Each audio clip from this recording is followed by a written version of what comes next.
when creating, to me, it's absolutely the only thing that makes life worthwhile, practically.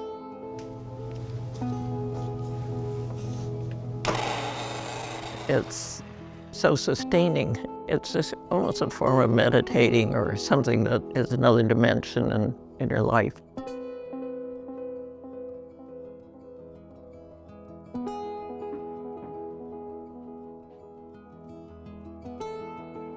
My name is Krista Grauer. I guess I'm a mixed media artist. I do woodcuts. I do what I call motorized boxes, which have images that move inside, and the outer side and the inner side make some sense together. It's my hell box, but here's hell box blown up. Wow, they did a really good job. And that's Charow going around.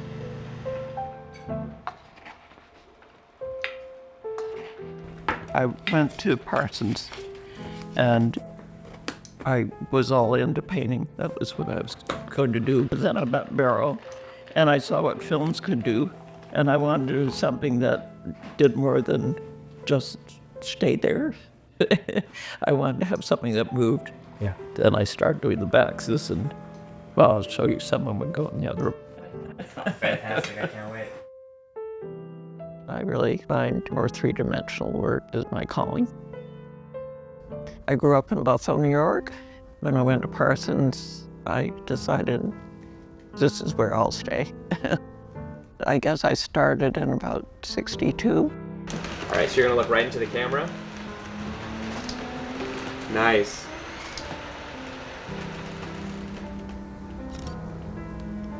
And then, can you look back towards the table? Classes that I send to my family every Christmas. I make another design.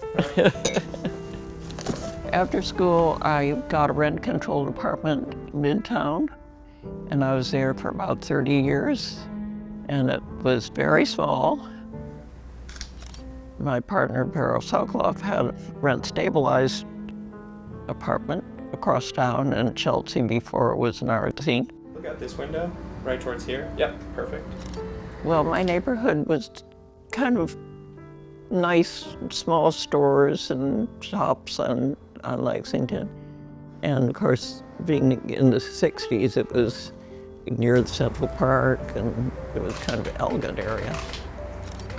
Where Barrow lived, it was drug dealers and prostitution, but it was so visual.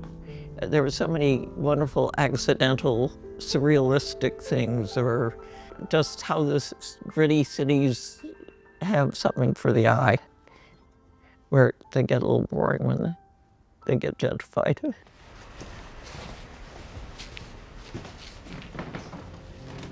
I met Barrow in 63 or 4, I'm never quite sure.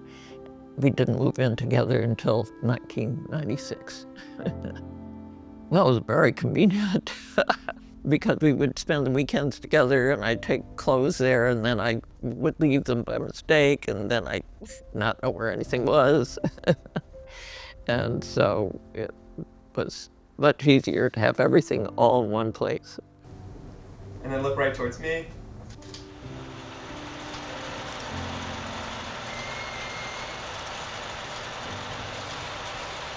Great.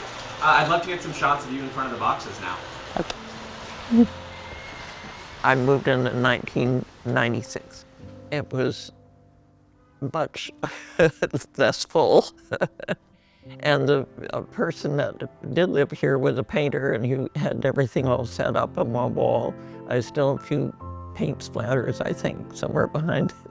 But it seemed extremely spacious after what I was used to. The only thing that made me a little nervous, there was a rat trap in the storage area, but they said, oh, they never saw them. It was built in 1849, and it was an amazing hotel. You want to see try to get the picture? Yeah. Let's get the picture. They tore everything down but two sections, so this and next door. But it was a very elegant hotel. During the Civil War, they had to use it as a hospital.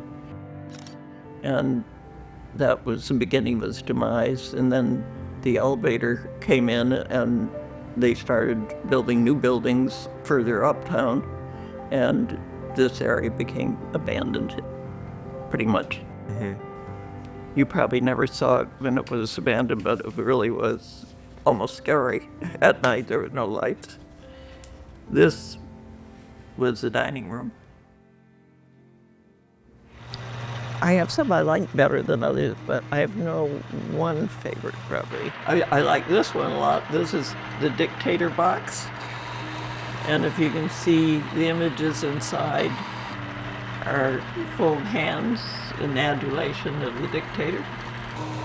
This one was rather early one, and it's a war box. It has images of soldiers going over the cliff, I guess. This is one of my upside down heads. Here's another. Oop. I've done a Pandora's box.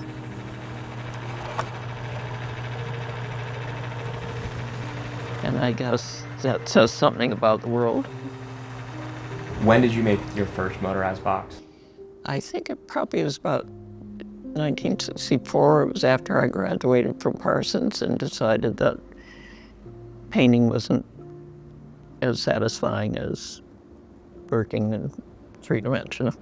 When I met my partner, Beryl Sokoloff, who was an experimental filmmaker, I had never seen films like that. I thought films were movies, but these were films. And I was frustrated with painting because it just seemed rather dead in my hands anyway. And I wanted to make something that really moved in space. A box, I always felt like it was rather female form. How old are you now? I'm 86.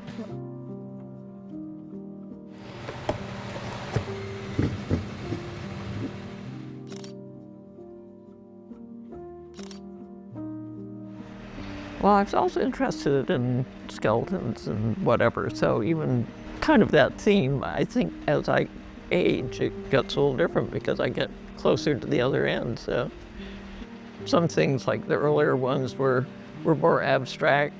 I was very interested in surrealism, but as time went on, I felt like they were more of a message that I always liked the outside to say something, the inside to say something, but communicating. The subject is mortality, big subject. Well, it's all our life journeys. And it becomes more and more familiar the older you get.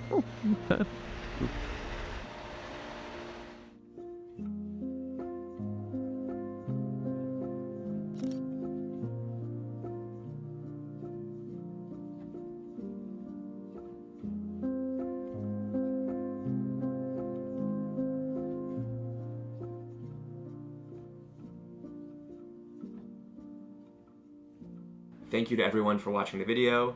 I've just opened up a print shop on my website, so if you'd like to purchase a photography print of Krista or any other artist, you can check out the link in the description. A percentage of each print sale will also go to the artist in the photograph, so if you purchase a print, you'll not only be supporting me, but also the artist. I also made a photography book that you can check out in the description too.